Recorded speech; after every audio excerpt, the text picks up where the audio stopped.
Hello everyone, welcome to this session. आज का session आपके लिए बहुत यूजफुल होने वाला है। क्यों? क्योंकि आज हम डिस्कस करने वाले हैं सॉइल साइंस का एक बहुत ही इंटरेस्टिंग टॉपिक, सॉइल इरोजन। तो चलिए आज के सेशन को स्टार्ट करते हैं। सबसे पहले हम डिस्कस करेंगे कि ये सॉइल इरोजन जो है ये होता क्या है। सॉइल इरोजन मतलब सिंपल भाषा में अगर हम बात करें तो सॉइल के जो पार्टिकल्स हैं उनका डिटैचमेंट, अपनी जगह से उनका हटना और उनका ट्रांसपोर्ट होना। किसके थ्रू? विंड या वाटर के थ्रू। इसको हम सिंपल क्या बोलते हैं? सॉइल इरोजन कहते हैं। Simply the detachment and transportation of soil from one place to another place by wind, moving water और beating actions of rain drops. इन सभी की वजह से जो हमें सॉइल के अंदर इरोजन है वो देखने को मिलता है। अब अगर हम बात करें कि ये जो इरोजन है इसके बेसिकली कॉजेज क्या हैं, मतलब किन किन कारणों की वजह से हमें ये जो इरोजन है सॉइल का ये देखने को मिलता है। इसको अगर हम सिंपल समझें तो जो रेन ड्रॉप्स की अगर हम बात करें, जब बारिश होती है तो बारिश होने से क्या होता है? बारिश हुई और वो जब हमारे सॉइल के सरफेस पे टकराती है तो उससे क्या होता है? वो जो स्प्लैश होता है वो भी इरोजन है। कैसे? अभी हम आगे डिस्कस करेंगे। जो सॉइल और वाटर का मूवमेंट है, अगर रन ऑफ हो रहा है वाटर के केस में तो क्या हो रहा है? सॉइल के साथ साथ वाटर भी मूव कर रहा है, तो उस वाटर के साथ जो सॉइल के पार्टिकल्स मूव कर रहे हैं, दैट इज इरोजन। देन हमारे पास कुछ ह्यूमन एक्टिविटीज भी आ जाती हैं। ह्यूमन एक्टिविटीज जैसे कि tillage, burning residues, overgrazing, deforestation, ये सब कॉजेज हैं। ग्रीन, ये सब कॉजेज हैं हमारे पास इरोजन के। अब इरोजन को आप सिंपल भाषा में समझिए। डिफॉरेस्टेशन, ओवरग्रेजिंग, ये सब कैसे कॉज करते हैं हमारा सॉइल इरोजन।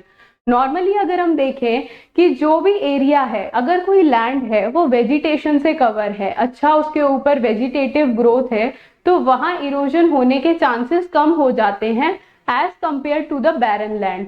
क्यों? क्योंकि ये जो वेजिटेटिव कवर है, प्लांट्स हो गए या फिर ट्रीज हो गए, इनकी रूट्स क्या करती हैं? इनकी रूट्स जो है वो सॉइल को बाउंड करके रखती हैं, अपने साथ बाउंड करके रखती हैं, जिससे इरोजन के चांसेस जो हैं वो बहुत कम हो जाते हैं। नेक्स्ट अब हम डिस्कस करते हैं वाटर इरोजन के बारे में। वाटर इरोजन में सबसे पहले हमारे पास आता है स्प्लैश इरोजन। स्प्लैश इरोजन क्या होता है? ये इमेज को देखिए और आपको ध्यान से समझ में आएगा। जब भी बारिश की बूंदें जो हैं वो हमारे सरफेस पे स्ट्राइक करती हैं इस तरीके से, ये क्या है हमारे पास? ये सॉइल सरफेस है। इस पे बारिश की बूंदें जब स्ट्राइक करती हैं तो उससे क्या होता है? जो बारिश की बूंदें स्ट्राइक करने के बाद जो मिट्टी के कण हैं वो इस तरीके से उछलते हैं और वो फिर बाद में क्या करते हैं? वाटर के साथ मिक्स होके उनका रन ऑफ के थ्रू वो बह जाते हैं। तो ये हमारे पास रेन ड्रॉप स्प्लैश इरोजन होता है। इसमें बेसिकली होता क्या है कि यहाँ पे अब वाटर की एंट्री हो गई। एक टाइम ऐसा आएगा सॉइल के अंदर जो पोर्स हैं वो सब किससे भर जाएंगे? पानी से भर जाएंगे, सैचुरेशन कंडीशन हो जाएगी। उस केस में फिर क्या होता है? रन ऑफ हमें देखने को मिलता है। सो ये हो गया हमारे पास स्प्लैश इरोजन। देन हमारे पास आता है शीट इरोजन। ये सबसे हम बोल सकते हैं अननोटिस्ड इरोजन होता है एंड बहुत ज्यादा नुकसानदायक भी होता है। इस केस में क्या होता है? एक यूनिफॉर्म रिमूवल होता है किसका? टॉप सॉइल का। कैसे? वाटर के थ्रू। जैसे हम बात करें कि अगर कोई बॉइलिंग मिल्क है हमारे पास, बॉइलिंग मिल्क, बॉइल्ड मिल्क को जब हम रख देते हैं तो उसके ऊपर मलाई आ जाती है और जैसे मलाई हटती है ना, बिल्कुल उसी तरीके से शीट इरोजन में जो हमारे सरफेस से टॉप सॉइल है, फर्टाइल सॉइल, वो पूरी रिमूव हो जाती है और ये जनरली अननोटिस्ड होती है, जिसकी वजह से ये बहुत ज्यादा नुकसानदायक भी है। तो यूनिफॉर्म रिमूवल होता है किसका? टॉप सॉइल का। अब ये जनरली हमें कहाँ देखने को मिलती है? जो हल्के से जेंटल स्लोप्स वाला जो लैंड एरिया होता है वहां हमें जो शीट इरोजन है वो कॉमनली देखने को मिलता है। नेक्स्ट हम आगे बढ़ते हैं रिल इरोजन को लेके। रिल इरोजन में क्या होता है? बहुत ही नैरो और छोटी छोटी जो ये गलियां हैं हमें देखने को मिलती हैं। ये जो रिल्स हम देख रहे हैं ना, अब ये रिल्स क्या है? ये बहुत ज्यादा डीप नहीं होती हैं और इनको हम टिलेज एक्टिविटीज से करेक्ट कर सकते हैं। पानी की वजह से क्या होता है, लैंड पर छोटी छोटी नैरो जो है वो रिल्स बन जाती हैं। ना तो इनकी डेप्थ ज्यादा होती है, ना ही इनकी विड्थ ज्यादा होती है। सो हम इनको टिलेज एक्टिविटीज से इजीली करेक्ट कर सकते हैं। बनती कैसे हैं ये, रनिंग वाटर की वजह से बनती हैं। अब इससे क्या होता है, जो शीट इरोजन है उसके कंपैरिजन में ये ज्यादा विजिबल हैं, तो हम इनको इजीली करेक्ट कर सकते हैं। करेक्ट करने के लिए जो टिलेज एक्टिविटीज हैं हम उनकी हेल्प ले सकते हैं। अब ये जो है ना रिल इरोजन, इसको आप एक तरीके से ट्रांजिशन स्टेज कह सकते हैं, शीट इरोजन और गली इरोजन के बीच में। क्यों, क्योंकि अगर हमने इन्हीं रिल्स को अननोटिस्ड छोड़ दिया तो बाद में जाके ये बड़ी बड़ी गलीज में कन्वर्ट हो जाती हैं, और ये जो गलीज होती हैं इनको फिर हम नॉर्मल टिलेज एक्टिविटीज से करेक्ट नहीं कर सकते। ठीक है, सो अब हम बात करते हैं गली इरोजन की। गली इरोजन को हम बोल सकते हैं कि जो रिल इरोजन है उसकी एडवांस्ड फॉर्म है गली इरोजन। कैसे, उसमें कैसे हमारी नैरो और बहुत ही ज्यादा कम, मतलब बिल्कुल हल्की सी जो गलीज है जिनको हम रिल्स बोल रहे थे वो बन रही थी, बट अगर हमने उनको अननोटिस छोड़ दिया तो अब क्या होगा, वही गली जो है वो डीप होती जाएंगी और भी ज्यादा वाइड होती जाएंगी, और वो फिर इस तरीके से बड़ी गलीज में कन्वर्ट हो जाती हैं, डीप चैनल्स में कन्वर्ट हो जाती हैं, जिनको हम नॉर्मल टिलेज एक्टिविटीज से दोबारा से ठीक या करेक्ट नहीं कर सकते हैं आप लोगों को। अब ये जो हमारे पास गली इरोजन है जिसको हमने क्या बोला है, एडवांस स्टेज है ये किसकी, रिल इरोजन की। अब ये जो रिल्स हैं ये बाद में चौड़ी हो गई, बड़ी हो गई, और किस में कन्वर्ट हो गई, ये गलीज में कन्वर्ट हो गई। कैसे कन्वर्ट हुई, इसका रीजन क्या है, बारिश जो है, जो वाटर है उसके थ्रू क्या हुआ, वाटर के जो चैनल्स हैं वो इन रास्तों से मूव हुए जिन्होंने इन गलीज को और भी ज्यादा डीप और वाइड कर दिया। अब ये जो गली इरोजन है ये 4 स्टेजेस में हमें देखने को मिलता है। कौन कौन सी होती हैं ये 4 स्टेजेस, सबसे पहले हमारे पास आती है फॉर्मेटिव स्टेज, जिसको हम फॉर्मेशन स्टेज भी कहते हैं। इसमें एक्चुअल में होता क्या है, जो गलीज हैं वो बनना स्टार्ट हो जाती हैं। एक तरीके से ये जो हमें इतनी डीप गली दिख रही है ना, इसका बस गली का इस तरीके से बनना, हल्का सा ये स्कोर होना, मिट्टी का कटना शुरू होता है वहां से। उसके बाद हमारे पास सेकेंड स्टेज आती है डेवलपमेंट स्टेज। डेवलपमेंट स्टेज में क्या होता है कि ये जो गलीज हैं ये और भी ज्यादा वाइड और डीप होती चली जाती हैं। फिर हमारे पास थर्ड स्टेज आती है हीलिंग स्टेज।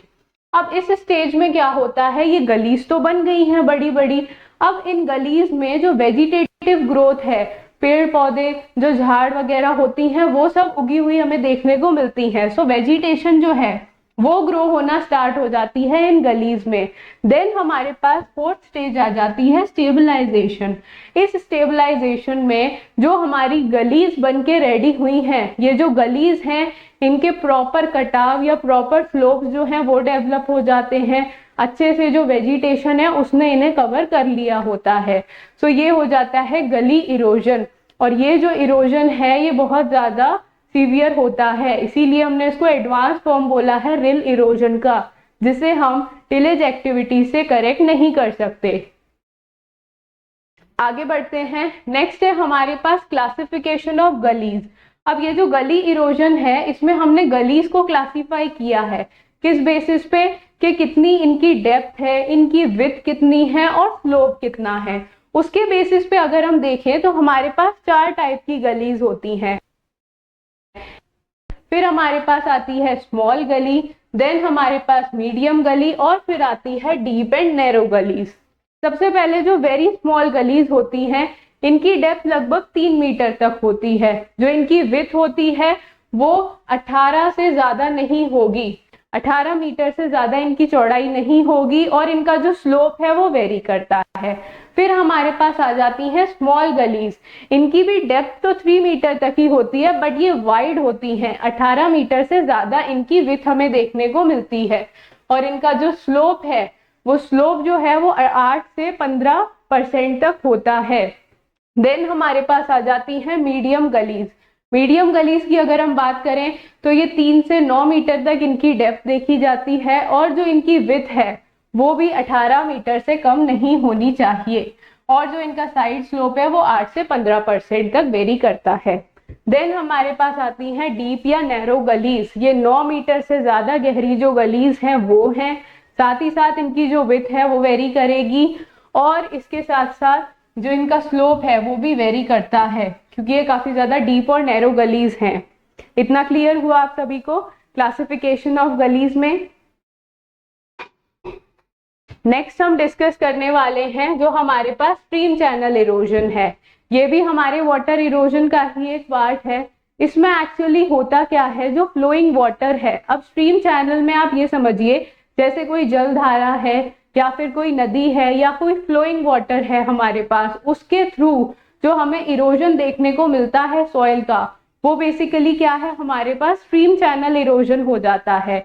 ये स्ट्रीम चैनल इरोजन अगर सरफेस से सॉइल हटा के लेके जा रहा है तो भी वो स्ट्रीम चैनल में आता है, या फिर मिट्टी को काटता हुआ कोई तेज बहाव ले जाए चैनल इरोजन में आ जाता है। तो आज हमने डिस्कस किए हैं बेसिकली सॉइल इरोजन के वो पार्ट जो कि वाटर के थ्रू होते हैं, जिसमें हमारे पास क्या क्या पार्ट्स आ जाते हैं। सबसे पहले rain splash erosion, rain drops की वजह से।